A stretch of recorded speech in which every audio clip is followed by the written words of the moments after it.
Hi everyone, I am Siddharth. Today I am going to show you a fact family. So what's a fact family? A fact family is a group of math facts that use the same numbers while adding or subtracting. Before we start, we must know that in this fact family there are 2 addition problems and 2 subtraction problems. Here we are going to use the numbers 212, 424 and 636. These numbers are related to each other. Let's see how. First, let's do the addition problem. So, 212 plus 424 equals 636. Now, let's switch these two numbers. 424 plus 212 equals 636. Now, coming to subtraction problems.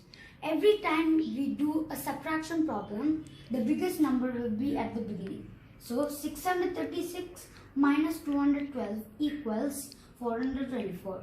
Now let's switch these two numbers. 636 minus 424 equals 212.